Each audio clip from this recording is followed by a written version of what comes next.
प्यारे दोस्तों, उम्मीद करता हूँ कि आप बिल्कुल अच्छे होंगे।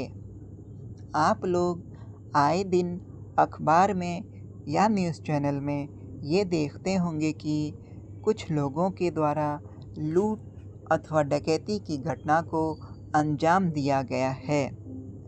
आज हम लोग लूट और डकैती में क्या अंतर होता है, इसके बारे में जानेंगे और ये भी जानने का प्रयास करेंगे, अगर कोई व्यक्ति डकैती की घटना को अंजाम देता है तो भारतीय न्याय संहिता की किस धारा के तहत क्या प्रावधान किया गया है।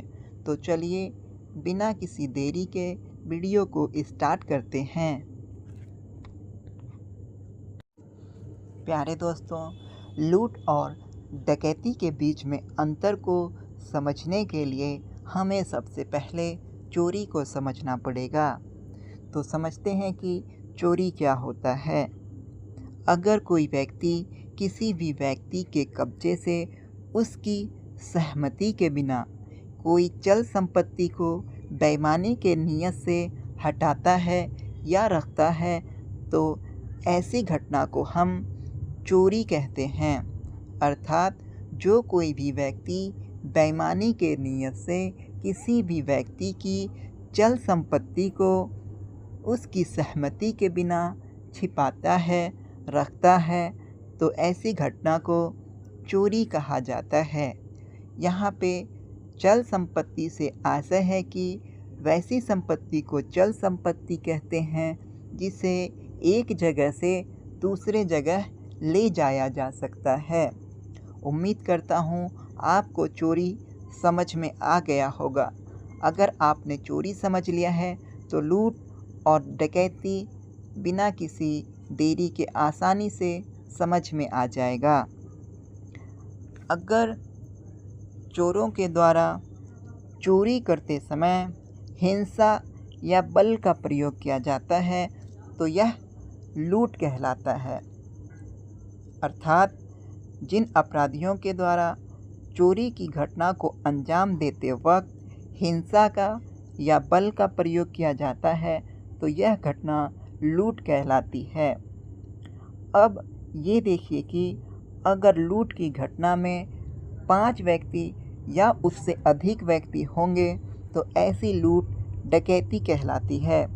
अर्थात लूट में 5 या 5 से अधिक व्यक्ति शामिल हों तो वह लूट ना कहलाकर डकैती की घटना कहलाती है। उम्मीद करता हूँ कि आपको चोरी, लूट और डकैती में अंतर समझ में आ गया होगा। अब चोरी में क्या मुख्य बातें होती हैं कि वह चोरी कहलाती है, तो इसे हम जान लेते हैं। प्यारे दोस्तों, चोरी के लिए सबसे पहला पॉइंट यह है कि संपत्ति मूवेबल होनी चाहिए। अर्थात हमने पहले बताया कि वैसी वस्तु होनी चाहिए जिसे एक जगह से दूसरी जगह ले जाया जा सके। दूसरा पॉइंट होना चाहिए कि संपत्ति को उसके मालिक की सहमति के बिना लिया गया हो। तीसरा पॉइंट ये होता है कि संपत्ति को बेईमानी के नियत से लिया गया हो। अगर बेईमानी नहीं होगा तो चोरी की घटना नहीं होगी, सहमति होगा तो चोरी की घटना नहीं होगी। उम्मीद करता हूँ कि आपको चोरी में जो मुख्य बातें होती हैं वो समझ में आ गई होंगी। प्यारे दोस्तों, डकैती के लिए क्या इम्पोर्टेंट पॉइंट होनी चाहिए, तो वो इस प्रकार है। सबसे पहला पॉइंट कहता है कि कोई भी व्यक्ति डकैती की घटना को अंजाम देगा तो वह बल का प्रयोग करेगा या बल प्रयोग की करने की धमकी देकर घटना को अंजाम देगा। दूसरा पॉइंट कहता है कि व्यक्ति को चोट पहुंचाकर या चोट लगने का भय दिखाकर डकैती की घटना को अंजाम देगा। तीसरा पॉइंट कहता है कि व्यक्ति को मारने या गंभीर रूप से घायल करने का प्रयास करेगा जिससे कि डकैती की घटना को अंजाम दिया जा सके। उम्मीद करता हूँ कि ये पॉइंट्स आपको अच्छे तरीके से याद हो गए होंगे। तो चलिए अब हम ये जान लेते हैं कि अगर कोई व्यक्ति डकैती करेगा तो भारतीय न्याय संहिता की किस धारा के तहत क्या प्रावधान किया गया है। प्यारे दोस्तों, भारतीय न्याय संहिता की धारा 310 क्लॉज 2 कहती है कि जो कोई भी डकैती करेगा तो वह इस धारा के तहत आरोपी माना जाएगा। हमने आपको पहले ही बता दिया है कि डकैती क्या होता है, तो चलिए अब हम एग्जाम्पल से समझ लेते हैं कि डकैती क्या होता है। प्यारे दोस्तों, डकैती से संबंधित पहला एग्जाम्पल आपके समक्ष ये रहा, तो चलिए इसको समझने का प्रयास करते हैं जिससे कि डकैती और भी आसान तरीके से समझ में आ जाए। रमेश कुमार जो कि एक पेशे से स्वर्णकार हैं, दिनांक 16/6/2022 की घटना है। दोपहर के 3 बजे थे। दुकान पर रमेश कुमार अपने कर्मचारी सुबोध कुमार के साथ थे। समय करीब 3:15 बजे 5 लड़के उनके दुकान पर आए और उनमें से एक लड़का बोला कि मेरी बहन की शादी है, हमें सोने चांदी के गहने दिखाइए। तब रमेश कुमार का कर्मचारी सुबोध कुमार मंगलसूत्र एवं अन्य सामान उन लोगों को दिखाने लगा। इसी क्रम में 2 व्यक्ति रमेश कुमार के पास जाकर बैठ गए और उनसे बातचीत करने लगे।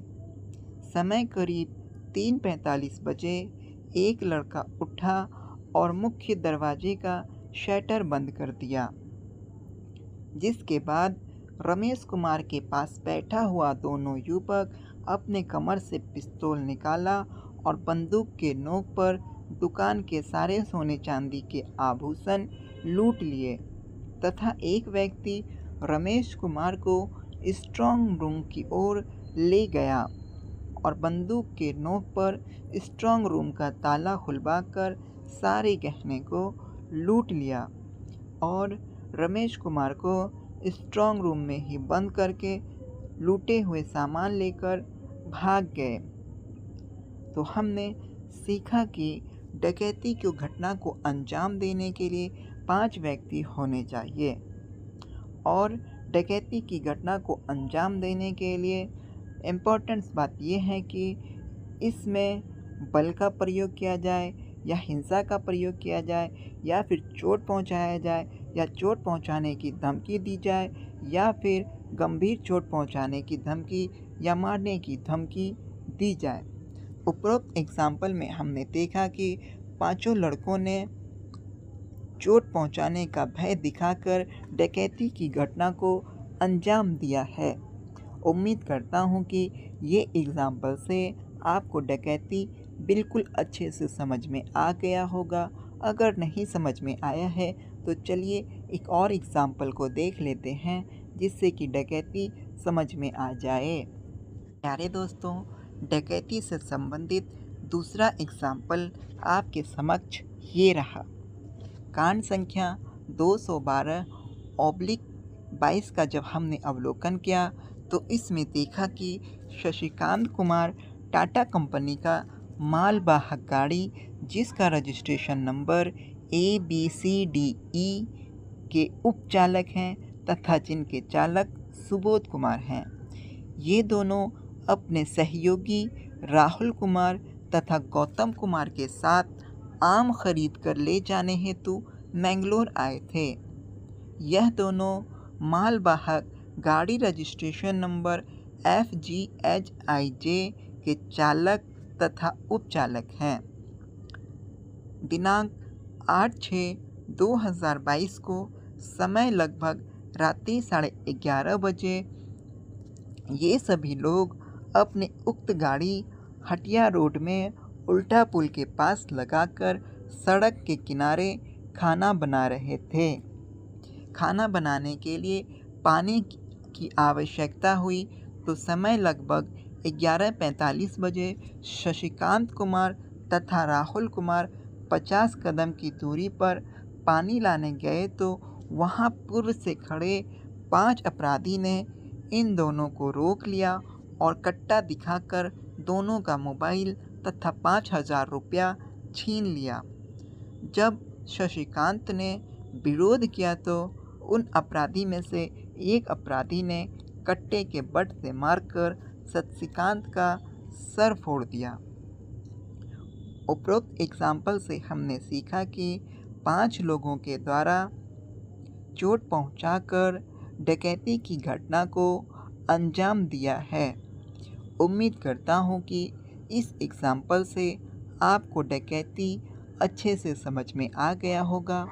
तो चलिए भारतीय न्याय संहिता की धारा 310 क्लॉज 2 के अंतर्गत क्या क्या प्रावधान किए गए हैं इसे जान लेते हैं। अगर हम सज़ा की बात करें तो जो कोई भी व्यक्ति डकैती करेगा तो इस धारा के तहत आजीवन कारावास की सज़ा या फिर 10 वर्ष की कठोर कारावास, साथ ही साथ जुर्माना का भी प्रावधान किया गया है। यह धारा एक संज्ञेय अपराध के अंतर्गत आता है, अर्थात पुलिस आपको कभी भी कहीं भी जिस भी परिस्थिति में होंगे गिरफ्तार कर लेगी। यह धारा गैर जमानती है, अर्थात जब आपको पुलिस गिरफ्तार करेगी तो आपको पुलिस कोर्ट में पेश करेगी। इस धारा की सुनवाई सेशन कोर्ट के अंतर्गत होगी और साथ ही साथ यह एक नॉन कंपाउंडेबल ऑफेंस है, अर्थात दोनों पक्षों के बीच में समझौता नहीं हो सकता है। उम्मीद करता हूँ कि आपको भारतीय न्याय संहिता की धारा 310 क्लॉज 2 अच्छे से समझ में आ गया होगा, साथ ही साथ इसके प्रावधान भी आपको समझ में आ गया होगा। आप हमारे साथ बने रहें, हमें मोटिवेट करें, लाइक और सब्सक्राइब करें, जिससे कि हम आपके लिए आगे भी अच्छी अच्छी वीडियोस लेकर आएँ। तब तक के लिए आप अपना ख्याल रखें। जय हिंद।